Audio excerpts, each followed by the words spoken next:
Hey guys, so before I get to the actual topic of this video, a brief announcement. During the month of August, I'm going to take some time off, so contact me if you need me and I will tell you when I will be available for coachings in August. My fees are back to normal after the big coronavirus discount. And also I will be nonetheless present on the socials because I have a lot of material recorded from the sessions of these last few months where I have met a lot of singers that I haven't posted yet and edited yet. So I will be posting it little by little.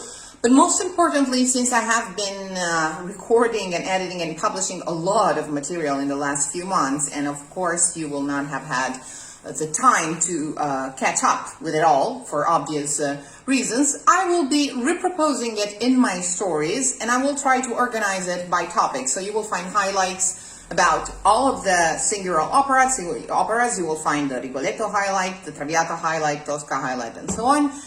Diction highlight, vocal technique highlight. So, and little by little, I will be posting stories with the swipe ups and links, so that you will be able to, catch up with everything I have been saying in these few months. Sadly, my Instagram doesn't feature. It's a problem that I have, and apparently a lot of people have. I cannot share posts in my stories. I have the feature completely missing. Like when I click on the little arrow, it doesn't say add post to your story. And I've tried a lot of procedures in order to restore that function, that option, but I don't seem to be able to do that in any way. So I will just be sharing, I think, the IGTVs because I can. And just signal the posts that are more interesting with the pictures. So I'll give you, the month of August to catch up with a lot of stuff. Said that, since I have been working a lot in the last few months, Cantare Italiano is done, so I have been really reflecting and making some sort of balance on the work of the last few months. I have realized that I could ascribe all of my students in two huge categories: the ones who listen and the ones who don't. It's very easy to understand if you're one of the ones who listen, because you're one of the ones who listen if before you even start giving a try to the suggestion that your coach, the coach that you're paying good money, is giving you, you let him finish talking. So please take note of this during your next coaching with me or with anybody else. If you are one of the students who will not even let his coach finish saying what they're saying, assuming what they're about to say, and being willing to try so hard to sing well that they will not even let them finish and they will just go for their attempts, you are one of the students who do not listen. And if you're one of the students who do not listen, you may be wasting a lot of time, energies, and money on the right thing, on something that is meant for you, that you are probably also good at doing, but you may be wasting a lot of resources in the wrong way. Not being able to listen is most often a sign of anxiety, an anxiety that is there for a number of reasons. It can be related to your profession, to singing, or for a number of reasons, like, I don't know, I am a mother, I should be dedicating more time to my kids instead of to my boys, or I don't know, my husband doesn't agree with me singing, or I don't know, whatever. Or sometimes it's even a sign of the fact that you are not really willing to learn something, to take something new in as you would think. It's unbelievable how many people pay not to learn.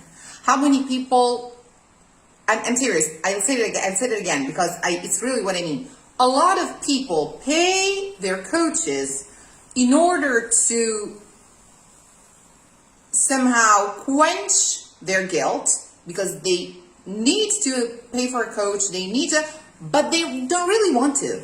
So it's some sort of inner rebellion to the work the coach is doing with them.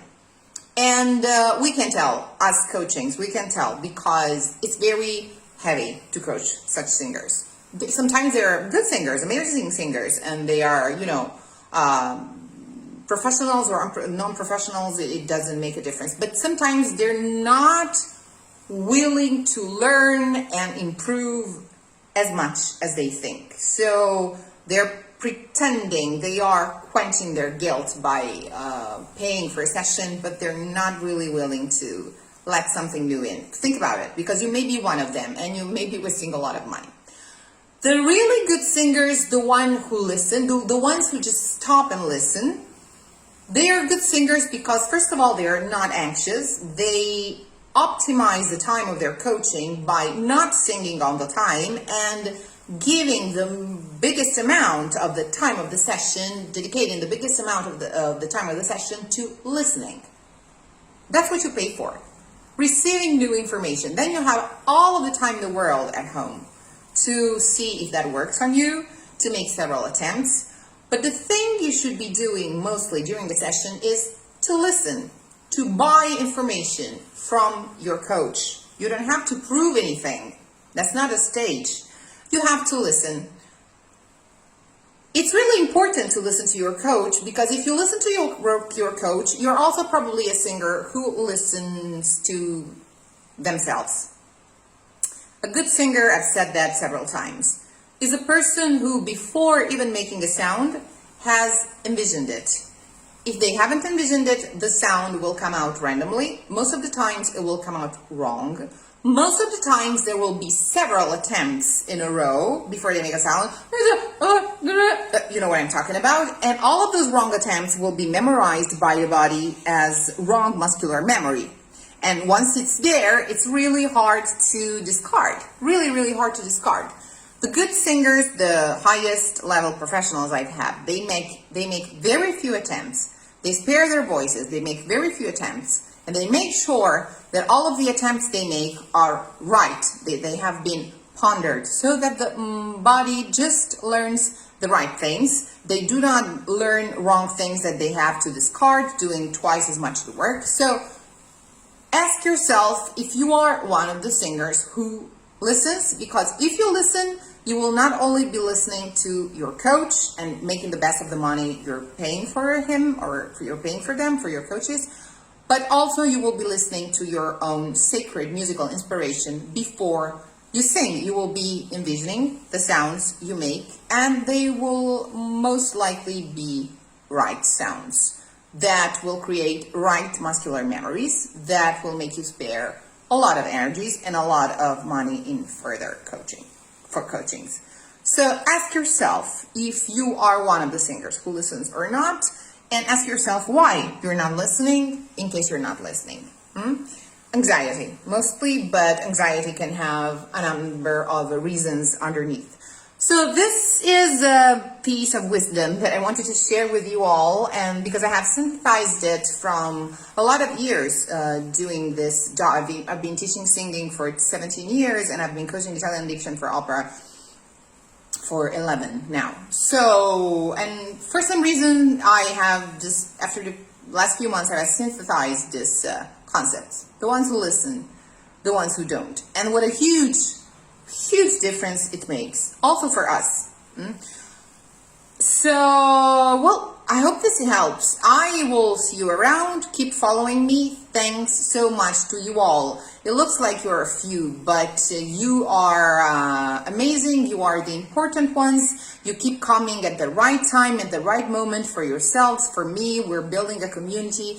Cantare Italiano will be out soon, and it couldn't have been written without you. It will be an amazing book, an amazing book. I'm so proud of the work I've done. So just keep following me, keep yourselves posted with all of the news, ask me questions, contact me if you need me for coachings, and take your chance in August to catch up with all of the material I have recorded that I will keep posting little by little in my feed and also in my stories with links to watch the videos and just spread the word to your colleagues. And I hope you have wonderful holidays. Love you all. Ciao.